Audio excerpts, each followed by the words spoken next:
현재는 선행지수가 이만큼 내려왔고 이후에는 동행지수가 꺾일 차례입니다.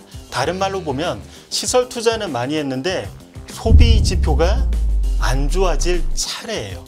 이렇게 되면 이것이 좀 더 악화될 가능성이 높지 않나 이렇게 볼 수 있습니다.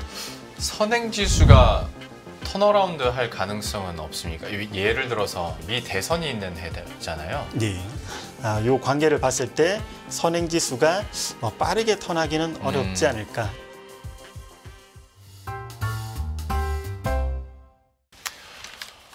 오늘 1부는 이 정도로 마무리 짓겠습니다. 오늘 진행을 하면서 제가 왜 이렇게 신나서 얘기를 했나 했더니 저야 뭐 진행자 입장에서 항상 반대 입장의 질문을 드립니다만은 그래도 긍정적인 뷰를 오랜만에 좀 들을 수 있어서 저도 좀 신났던 것 같고 이런 느낌으로 여러분들도 좀 함께 들으셨으면 하는 바람입니다. 그런데 좀 안타까운 건 2부에서는 좀 먹구름이 드리울 수 있지 않을까라는 걱정도 하는데 다만 제가 그래도 깊게 걱정 안 하는 이유는 2부의 게스트의 캐릭터 자체가 워낙 스윗하게 시장을 설명해 주시기 때문에 또 힘든 시장 얘기 스윗하게 한번 들어보면서 근데 또 우리가 어느 부분을 조심하면서 투자 전략 좀 보수적으로 가져갈 수 있는 부분은 가져가야 될지 한번 이분께 이야기 들어보도록 하겠습니다.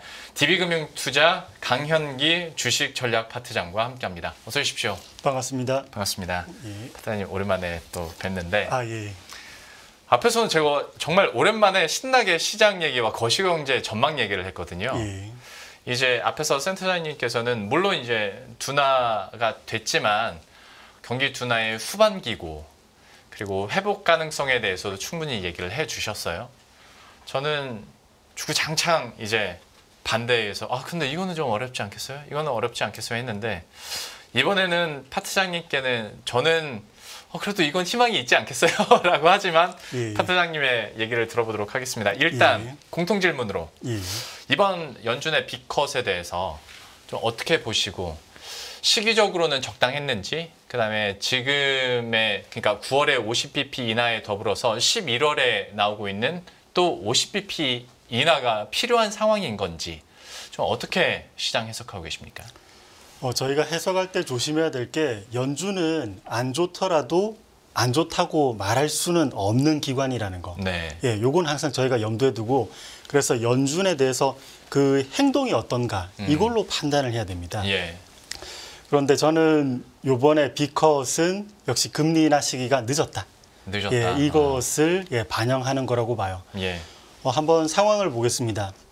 작년 4월부터 올해 3월까지 미국 노동부에서 고용에 대한 수정 보고를 했었죠. 실제로는 1년 동안 290만 명 채용된 줄 알았는데 200만 명 정도 채용됐어요. 자, 그러면 연준이 그동안 물가를 잡기 위해선 뜨거운 고용을 잡아야 되고 뜨거운 고용을 잡기 위해서는 금리를 더 올리고 고금리를 유지해야 된다고 했습니다. 근데 실제로 고용은 뜨겁지 않았습니다. 그러면 금리 정책이 잘못됐을 수 있어요. 그러니까 이걸 빨리 되돌려야 되는 거죠. 요번에 빅컷 그리고 이후에 FOMC에서도 빅컷 그 가능성은 좀 높다고 봅니다. 근데 여기에서 사람들이 그럼 QT는 왜 계속 지속하는가? 이제 유동성을 흡수하는 거지 않습니까? 요것은 연준이 물가에 대해서는 최소한의 어떤 걱정은 하고 있다. 그러니까 이걸로 볼 수 있어요. 요즘에 QT에서 MBS 물량이 훨씬 더 많습니다. QT 할 때. MBS 물량이 350억 달러죠. 그런데 요즘에 주거비가 좀 끈적끈적하게 잘 안 내려와요. MBS를 통해서 QT를 하면 그러면 그러니까 그 주택 시장에 대해서 타겟팅해서 조율을 할 수 있기 때문에 상당히 좀 입맛에 맞는 정책을 쓸 수 있어요. 그래서 최소한의 물가는 관리를 하면서 전체적으로 금리 정책은 실기했기 때문에 B컷으로 내렸다. 전 이렇게 판단합니다. 그러면 11월 같은 경우에 파트장님께서는 연준이 어떤 결정을 내려야 시장도 실망하지 않으면서 시장 지표에 함께 좀 박자를 맞출 수 있다고 보시는 편이세요? 저는 시장은 실망을 하고 연준은 B컷을 하고 이렇게 될 걸로 봅니다. 시장은 실망을 하고 연준은 B컷을 하고 연준이 B컷을 또 하면 시장이 실망할 일이 없는 거 아닙니까? 금리가 예. 저희가 경기가 양호하다고 보면은 네. 예, 금리를 계속 내려줄 때 상황은 굉장히 좋죠. 그건 예, 맞습니다. 예. 근데 만약에 다른 측면에서 경기가 지표가... 만약에 맞습니다. 훼손되는 과정이라면 금리를 내리더라도 경제 주체는 절대 예, 대출 수요가 늘어나지 않아요. 네네. 예, 당장 빌려서 어디에 투자하겠습니까? 예, 금리가 충분히 바닥일 때 그때 투자하기 때문에 네. 오히려 금리를 내리는 것과 함께 실망감이 나타나면 이거는 시장의 경제지표 실망감. 예. 이건 결코 시장에 좋은 건 아닙니다. 그러면 얘기 나온 김에 저희가 앞에서도 제가 안내 말씀을 드렸던 게 사실 과거 사례 지표들을 보나 경제 지표를 봤을 때도 어떤 지표에 방점을 무게감을 더 두느냐에 따라서 상승론자가 될 수도 있고 현 시점에서 하락론자가 될 수도 있는데 지금은 그러면 은근히 지표에 대한 충격을 얘기를 해주셨단 말이죠? 맞습니다. 어떤 지표 보고 계신 거세요? 이 시청자 여러분께도 꼭 말씀드리고 싶은 게 있어요. 예. 저희가 경제지표 같은 것을 통해서 판단을 할 때 네. 단일 지표 또는 어떤 거 특정한 것에 너무 신뢰도를 많이 두면 이게 좀 뭔가 판단 오류가 날 수 있습니다. 우리 급락했을 때 샤메 법칙 하나 봤던 것처럼 이게 그러면 안 된다. 전체적으로 구도를 보는 게 중요한데 예. 제가 한번 설명드려 볼게요. 네. 뭐 시간 관계상 제가 가지고 오는 지표는 제한적일 수밖에 없는데 종합적으로 어떻게 보는지를 한번 설명드려 보겠습니다. 지금 제가 경기는 좀 부진할 걸로 보는데 저는 여기에선 두 가지를 말씀드리고 싶어요. 직전까지 시설 투자 과잉이 있었는지, 예, 그리고 만약에 있었다면 향후 소비가 둔화될 여지가 있는지. 만약에 이렇게 된다면 네. 시설 투자는 과잉이었는데 소비가 둔화된다면 이게 시설 투자는 유휴 설비가 돼요. 예. 그래서 고정비는 계속 나가고 또 계속 사람은 이제 자르겠죠. 네. 예. 또 소비가 안 좋으니까 이 현상이 가속돼서 경기가 안 좋을 겁니다. 네네. 근데 요즘에 이 페이지 한번 보실게요. 예, 요게 미국의 비국방 자본재 신규 수주. 이게 시설 투자를 완벽하게 보여주지 못하지만 프락시입니다. 예, 많이 보시는. 예전에 2000년대 Y2K 버블 이때도 예, 순간적으로 투자 많이 했죠. 그리고 금융위기 주택 버블 때도 투자 많이 했고 이거 기억나십니까? 금융위기 이후에 리쇼어링 한다고도 미국이 투자 많이 했죠. 네. 자, 그리고 현재 AI 관련해서는 그 투자 정도가 과열이 아니라고 하지만 이게 함께 봐야 될 게 팬데믹 이후 공급망 재편입니다. 공급망 재편이 이루어지고 거기에 덧붙여서 AI 투자가 이루어졌기 때문에 지금 꽤 높은 수준에 올라와 있어요. 자, 그러면 요 정도의 시설 투자를 봤을 때 이제는 예, 소비 정도를 가늠해야 되겠죠. 근데 소비는 여러 가지 스토리텔링으로도 할 수 있지만 저희가 깔끔하게 시그널로 한번 보겠습니다. 소비는 보통 경기 동행지수입니다. 예. 그러면 경기 선행지수하고 동행지수 관계를 봤을 때 선행지수가 올라가거나 내려가면 동행지수가 또 올라가거나 내려갑니다. 네. Y2K 때 한번 보시죠. 시설 투자 많았는데 선행지수 내려오고 나서 동행지수는 뭐 당연히 시차를 두고 꺾이겠죠. 이렇게 되면 예, 그 당시 시장도 예, 같이 하락했습니다. 그리고 주택 버블 때도 보면은 그 당시 아까 비국방 자본재 신규 수주 많이 올라왔었는데 선행지수 꺾이고 예, 동행지수가 내려오면 그냥 소비가 부진한 거죠. 그러면 또 문제가 있었어요. 리쇼어링 때는 투자 지표가 이렇게 많이 올라왔어도 선행지수 안 꺾였습니다. 그래서 이후로 이제 소비도 괜찮았죠. 그래서 크게 트러블 없이 넘어갔는데 현재는 예, 선행지수가 이만큼 내려왔고 이후에는 예, 동행지수가 꺾일 차례입니다. 다른 말로 보면 시설 투자는 많이 했는데 소비 지표가 안 좋아질 차례예요. 예. 그러니까 이렇게 되면 여러 재반 지표들, 뭐 실업률도 마찬가지고 이것이 좀 더 악화될 가능성이 높지 않나 이렇게 볼 수 있습니다. 선행지수가 턴어라운드 할 가능성은 없습니까? 예를 들어서 이번 국면 같은 경우는 특수한 게 미 대선이 있는 해잖아요. 네. 인위적으로 좀 끌어올릴 가능성은 없습니까? 선행지수를 끌어올리기 위해서는 선행지수하고 굉장히 똑같게 움직이는 게 구직자 수이거든요. 예. 예, 이제 남는 일자리 수, 빈 일자리 수를 말하는 거예요. 네. 근데 빈 일자리 수가 최근에 발표된 걸로는 767만 명인데 네. 이게 아직도 뭐 3년 내 최저라고는 하지만 과거 수준 대비해서는 굉장히 높은 수준입니다. 예, IT 버블 전, 금융위기 전 뭐 팬데믹 일어났던 그 이전 시점 비교하면 굉장히 높은 수준이에요. 예. 근데 지금이 세계화가 아니거든요. 이 많은 일자리 고용해서 산출물 뽑아냈을 때 팔 때가 마땅치가 않아요. 아하. 예. 그러면 구인자 수는 좀 더 떨어질 수 있습니다. 예. 선행지수도 이것과 함께 좀 더 떨어질 수 있어요. 제가 그 차트까지 가져왔으면 설명이 좀 더 용이했을 건데 요 관계를 봤을 때 선행지수가 빠르게 턴하기는 어렵지 않을까. 예. 그리고 경기 부진할 때 아까도 말씀드렸듯이 금리 정책이 즉각 효과를 내지는 못합니다. 아, 그렇죠. 예. 맞습니다. 그렇구나. 제가 이제 미 대선까지 합쳐서 희망회로 한번 돌려봤는데 네. 인위적으로 턴어라운드를 하기에는 지금의 이제 고용 지표나 고용 사정 그 절대값을 봤을 때는 이건 녹록지 않겠다라고 판단을 해주신 거고. 맞습니다. 금리에 대해서도 한번 얘기를 여쭤보도록 하겠습니다. 일단 장단기 금리차 역전 이후의 정상화 이후 침체 시나리오 이 질문을 앞에서 센터장님께도 똑같이 해드렸는데 예. 센터장님께는 잘 안 먹혔거든요. 예. 이 이론에 대해서 그리고 과거 사례에 대해서 파트장님께서는 어떻게 보십니까? 예. 저희가 금리를 인하했을 때 시장이 오를 수도 있어요.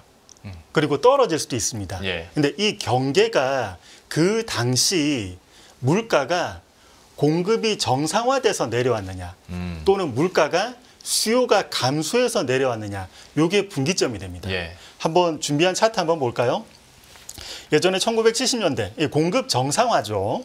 예, 공급 정상화 됐을 때는 이 회색 선이 장단기 금리차인데 장단기 금리차가 위쪽으로 간다는 말은 단기 금리를 내린다는 뜻입니다. 네. 예, 기준금리 인하할 때 주식시장은 올랐죠. 자, 그런데 수요가 부진하면 장단기 금리차가 마이너스로 빠졌다가 위쪽으로 올라갈 때, 요때 시장이 트러블을 일으켰습니다. 지금 물론 물가가 떨어지는 게 이게 공급이 정상화, 수요가 감소, 혼재돼 있긴 한데 네. 요즘에 무게추가 조금은 기우는 것 같아요. 연준이 이미 힌트를 줬습니다. 예, 이제 좀 더 고용 시장에 대해서 돌봐야 할 때인 것 같다. 네. 예, 그러면 저희가 고용 시장과 연관된 고용, 임금, 소득, 소비 이 수요에 대해서 저희가 좀 더 무게추가 기울고 있습니다. 지금 장단기 금리차 또 장단기 금리 정상화 이제 영선 뚫고 위쪽으로 올라가는 것 이렇게 되면 아마도 2000년대에 요 사례로 진행이 되지 않을까 이렇게 생각을 해요. 예. 아까 장단기 금리차 그 이론에 대해서 한번 여쭤보셨지 않습니까? 예, 예. 그게 내재적인 원리가 어떻게 되는지. 네. 이게 오스트리아파 경기 변동 이론을 보면은 그걸 좀 명확하게 알 수 있어요. 여러분, 국채 10년물은 그 사회에 투자했을 때 요 정도 얻을 수 있는 수익률입니다. 그렇죠. 예. 그리고 단기 금리는 조달 비용이죠. 네. 자, 제가 이 팔로 한번 국채 10년물을 표현해 볼게요. 그러다가 기준금리가 점점 올라온다고 해보겠습니다. 네. 자, 그러면 이 금리를 높은 값에 빌렸는데 어느 순간부터는 사회 전반에 투자했을 때도 이 빌린 값보다 투자 수익률이 저조해요. 네. 이게 장단기 금리차 역전 현상입니다. 예. 이 상황이 꽤 진척이 되면 경제 곳곳에 여러 문제가 쌓이게 됩니다. 그렇죠. 예, 네. 이게 장단기 금리차가 역전이었을 때 이런 문제들이 곳곳에 쌓이기 시작하고 네. 그래서 경제가 정말 안 좋아지는구나. 그러면 조달 비용을 낮춰야 되겠다가 장단기 금리차가 영선 뚫고 올라와서 예. 연준도 상황이 이제 안 좋구나를 공식적으로 선언하고 대응을 미래를 위해서 하는 겁니다. 네네. 예, 장단기 금리차 이 역전에서 수면 아래에 있는 건 이러한 문제를 야기하게 됩니다. 역시 같은 질문이어도 또 어디에 조금 더 방점을 두고 해석하느냐에 따라서 다른 시장에 대한 해석과 현상에 대한 분석들이 나오고 있는 것 같은데 오늘 전 시청자 마인드로 너무 두 분의 말씀을 재밌게 듣고 있습니다. 자, 그러면 현 시점을 또 어떻게 판단하고 있는지 현재 경기 상황과 주식 시장의 상황들을 좀 어느 위치라고 판단하고 있는지도 좀 궁금하긴 합니다. 박 시장님의 분석과 뷰는 좀 어떻습니까? 요즘 AI 관련해서 이제 고점 논란이 있는데 또 AI가 이제 좀 더 뭐라고 할까 여러 사회적인 생산성 향상을 이끄니까 괜찮지 않을까도 말씀은 하세요. 네. 근데 요거는 역사적으로 보면은 과거 1800년대 철도 붐, 네. 1920년대 라디오 붐, 네. 예, 그리고 2000년대 인터넷 붐, 네. 요때도 동일한 말이 나왔었습니다. 신기술이 나왔고 이것에 의해서 뭐 GDP가 좀 더 올라가고 생산성이 향상되니까. 네. 자, 그런데 관건은 여러분, 제가 한번 또 차트를 가지고 왔는데 여러분 CAP라고 많이 들어보셨을 겁니다. 로버트 실러 박사가 개발한 지표이고 그러니까 저희 P 레이쇼하고 거의 개념은 똑같아요. 네. 대신에 EPS를 과거 10년 평균한 겁니다. 예, 간단하죠. 개념적으로. 자, 그런데 라디오 버블 때 1920년대 한번 볼게요. 라디오가 1920년 요때 태동하고 그 이후에 그 기술이 사라졌을까요? 아닙니다. 전기 그리고 무선 통신 이게 세상을 바꿨어요, 점점. 그리고 인터넷. 예, 이게 2000년대 나오고 그냥 사라졌을까요? 아닙니다. 지금도 인터넷은 세상을 바꿔요. 자, 그런데 관건은 그때 과연 이러한 붐이 과열로 변질됐느냐가 관건입니다. 네. 예, 지금 AI와 관련해서 주가가 올랐는데 CAPE 밸류에이션 상으로는 120년 역사상 세 번째로 비쌉니다. 예, 이렇게 되면 요 정도 비싸지면 예, 그 어떤 제반 펀더멘탈에 대해서 일정한 트러블이 있을 때 저희가 예, 조심해야 될 필요는 있는 거죠. 예. 사장님, 근데 시장에서 예. 그러니까 과거에도 똑같이 얘기 나왔을 것 같은데 굳이 여쭤봅니다. AI는 달라. 예. 이렇게 하면 모든 분석을 그냥 덮어버리는 거거든요. 예. 그 의견에 대해서는 좀 어떻게 보시는지. AI가 다를 수도 있는데 뭐 AI가 다르다면 이제 엔비디아가 다르다고도 할 수 있겠죠. 네. 예. 근데 한번 여러분, 요것도 이 차트도 한번 보여드리고 싶네요. 제가 이제 질문을 쭉 받다 보니까 오히려 예, 사회자님께 질문을 한번 던져보겠습니다. 예. 맞추는 겁니까? 예, 맞습니다. 예. 대신에 마음속으로 생각하시면 됩니다. 네네. 예, 예. 한쪽이 HD 현대 미포고 한쪽이 시스코 시스템즈입니다. 구분하실 수 있겠습니까? 뒤에를 조금 더 보여주셨으면 확 구분했을 텐데. 예. 예. 일단 저는 마음속으로는 해놨습니다. 예, 자, 여기에서 제가 설명드리고 싶은 건 그 시대의 기술 태동 또는 어떠한 거의 붐이라고 하는 것, 그것과는 또 다른 문제로 그 당시 그것에 의해서 형성된 성장주는 거의 동일한 모습을 보여요. 예, 예. 자, 한번 정답을 볼까요? 예. 한쪽이, 왼쪽이 시스코 시스템즈였죠. 그리고 오른쪽이 HD 현대미포였습니다. 이게 올라갈 때는 성장률이 가속됩니다. 그러니까 예를 들어 매출액 증가율이 점점 올라간다는 거, 요거를 보여주죠. 그러다가 이게 떨어질 때는 매출액 증가율 또는 성장률이 좋긴 좋은데 그 수준이 점점점 내려가요. 예. 요게 이제 현실 경기가 좀 부정적이면서 아무리 미래를 준비하고 미래를 바꿀 그런 기술이라도 현실 경기가 부정적이면 이런 성장률 감속이 나타나죠. 예. 자, 그러면 지금의 엔비디아를 한번 보겠습니다. 자, 엔비디아. 여러분, 엔비디아 실적은 많이 보셨을 거예요. 엔비디아 매출액 증가율을 한번 볼게요. 매출액 증가율이 올해 1분기 260% YOY로. 네. 화려하죠. 네, 화려하죠. 예. 3분기 120%. 요 정도도 사실 숫자는 화려합니다. 네. 예. 그런데 과거의 성장주들도 요 정도 성장률의 감속이 나타나면 주가도 흔들려서 내려왔습니다. 지금의 엔비디아도 매출액 증가율에 연동해서 움직이고 있고요. 설사 그 뒤에 그러니까 그 산업이 계속 경제를 주도하더라도 맞습니다. 주가는 탄력을 좀 잃고 떨어지기도 했었다. 대부분의 성장주들 중에는 그 이후에는 이제 사멸된 그런 주식도 많은데 네네. 다행히 요행이 이제 살아 있더라도 대부분 그때 형성된 정고점을 넘지 못해요. 예, 시스코 시스템도 25년 전 정고점을 넘지 못하지 않습니까? 예, 요즘에도 성장률 감속이 엔비디아에 나타나고 여러분 감익이 나타나면 예를 들어서 성장률이 마이너스로 빠졌다. 그럼 이미 주가는 바닥입니다. 예, 성장률이 마이너스 나와서 그때 팔아야 된다? 아닙니다. 그때는 반등을 이제 모색해 봐야 돼요. 이때는 이미 늦었어요. 네. 지금 성장률 감속이 나타나고 있는데 엔비디아 주가는 아직 반영 정도가 좀 미진해요. 여러 시장에서 왈가왈부하면서 논란이 있으니까. 네. 그러면서 상대적으로는 좀 약합니다. 예. 이것을 저는 차후에 반영하지 않을까. 왜? 모든 시대에 시기, 장소를 불문하고 모든 성장주들은 이러한 주도주들은 이러한 과정을 겪었기 때문입니다. 예. 그 앞에 일부의 센터장님과 제가 원격으로 계속 비교를 하는 김에 예. 똑같은 그 설명을 예. 제가 센터장님께 했거든요. 예. 그러면서 어떤 성장률, 그러니까 마진율, 마진 증가율의 좀 둔화에 대한 걱정이 있는 거 아니냐라고 물어봤을 때 예. 센터장님께서는 근데 마진은 여전히 견고하며 물론 이게 떨어질 수 있는데 사실 이거는 당연한 이치일 뿐만 아니라 예. 특히 미국 시장 같은 경우에는 큰 그림에서 봤을 때는 그래도 우상향하지 않았냐. 그러니까 큰 그림에서 봤을 때는 지금 이런 좀 부침들이 있고 스트러글링이 있다 하더라도 결국에 우상향한다면 AI에 대해서도 크게 걱정할 필요는 없지 않나? 산업적인 측면에서 아직 다 개화도 안 했는데 너무 초입 국면이지 않나? 라는 또 대답의 결을 들었는데 예. 거기에 대해서는 어떻게 좀 반문을 하실 수 있을까요? 여러분 인터넷에서 한번 시스코 시스템즈 그 당시 평가가 어떤지 한번 보시면 굉장히 재밌으실 거예요.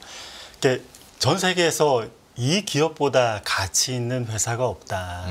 성장률이 좀 둔화하더라도 네. 그리고 그때 사셨으면 아직도 원금 회복이 안 됩니다. 시스코 시스템즈 그 맞아요. 이후로 실적이 따박따박 다 잘 나왔어요. 너무나 과열이 심했기 때문에 지금 이러한 상태가 나타났고 엔비디아 지금의 상황을 극복하고 좀 더 잘 갈 수도 있는데 역사적으로 보면 주도주의 성장률이 감속될 때는 경계하는 것이 훨씬 좀 유리한 투자 전략이었습니다. 이 말씀을 드리고 싶어요. 좋습니다. 혹시라도 돌아가시는 길에 센터장님께서 이 방송을 계속 보신다면 좀 억울하시겠네요. 그러니까 한 번 더 반론의 기회를 드리면 좋을 텐데 일부에서 나오셨으니까 어쩔 수 없고 이렇게 양쪽의 갈래들은 들어봤습니다. 그러면 이제 다시 준비한 내용으로 조금 더 돌아와서 이제 미국 시장과 우리 시장을 생각했을 때 분위기도 그렇고 체력도 그렇고 탄력도 그렇고 국장이 당연히 더 힘들잖아요. 맞습니다. 근본적인 지금의 이런 현상들을 어디에서 출발한다고 보세요? 주도주의 여러 사실관계를 보면 어느 정도 짐작해 볼 수 있습니다. 주도주의 사실이요. 지금 엔비디아는 다우에 소속된 기업이나 러셀 2000 소속된 기업 대비해서 상대적으로 좀 저조하죠.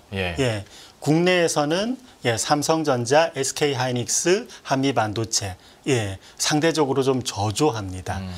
국내외 모두 AI 관련 주도주가 좀 상대적으로 저조해요. 자, 그런데 지금 현재 국내의 AI 관련 종목들은 AI 산업 내에서는 이 여러 공급망 내부에서는 좀 하위에 위치해 있습니다. 그러면 열악한 상황을 좀 더 증폭해서 반영할 수 있어요. 그리고 해당 종목들이 우리 한국 시장에서 시총 비중은 꽤 커요. 그러면 주도주의 여러 사실관계상 이러한 종목들, 앞서 언급드린 종목들이 내려오는데 특히나 시총 비중이 크기 때문에 시장 자체도 좀 차이가 벌어지고 있는 게 지금의 현실입니다. 그럼 우리 시장은 어떤 반등의 요건은 갖추기에는 좀 힘든 상황입니까? 예전 IT 버블 붕괴 때도 결국 마지막에는 밸류에이션이 작동을 합니다. 더 이상 이렇게 내려가지 못하는 상황에 이르러서는 옆으로 기어버려요. 한국 시장은 IT 버블 붕괴 때 트레일링 PBR 0.75배에서 더 이상은 깨고 못 내려가고 옆으로 긴 적이 있었습니다. 한국 시장은 그때도 IT 버블 붕괴 때 선제적으로 떨어졌어요. 그리고 그다음 옆으로 기고 미국 시장은 계속 떨어졌었죠. 그래서 반등의 요건 요번에는 제가 볼 때는 결국 밸류에이션 하단 시장 전체로 보면 아까 말씀드린 그 부분 이것이 바닥을 찾는 그 부분이 아닐까 이렇게 봅니다. 네, 알겠습니다. 설명해 주신 거는 머리로는 이해가 가는데 저밸류니까 어느 정도 다지다가 그래도 반등의 여지가 있어라는 건 어찌 보면 되게 뭐랄까요, 수동적인 반등 요건이라고 해야 될까요? 그렇죠. 맞습니다. 그런 느낌이 있어서 맞습니다. 좀 가슴이 아픕니다.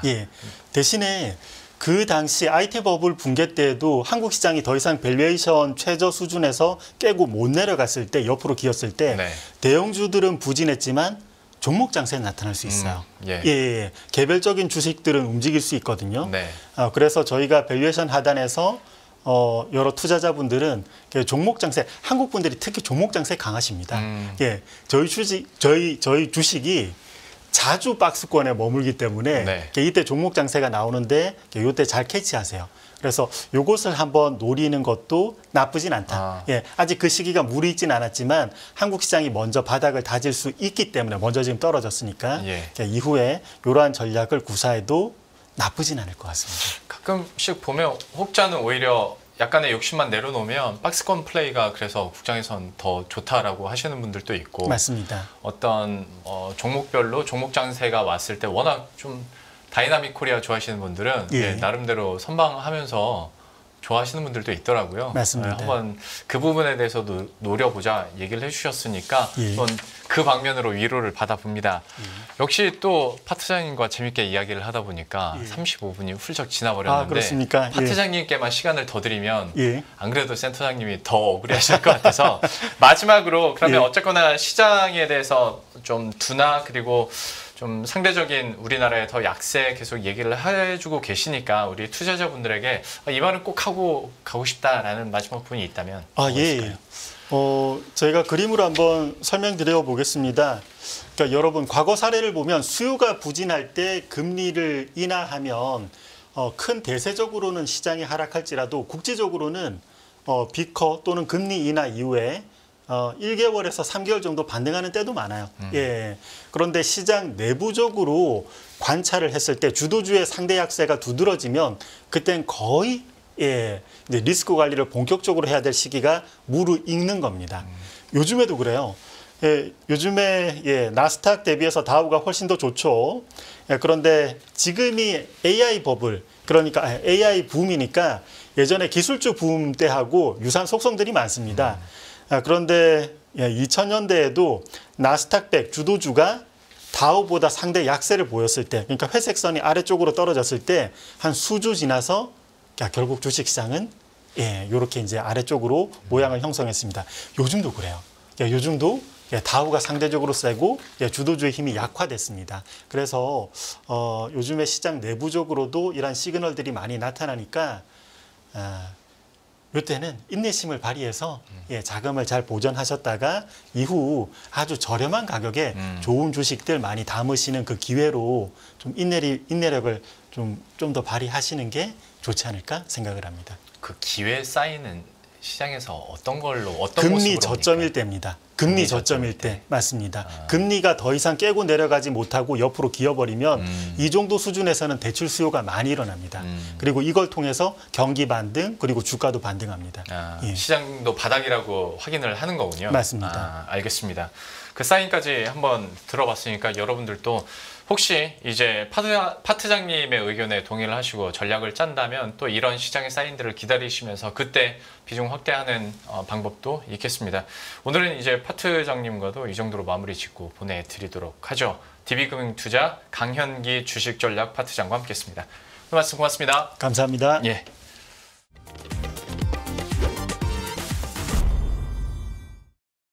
안녕하세요, 이승입니다. 더 많은 영상을 보고 싶으신 분들은 화면 오른쪽에 있는 구독 버튼을 눌러주시기 바랍니다.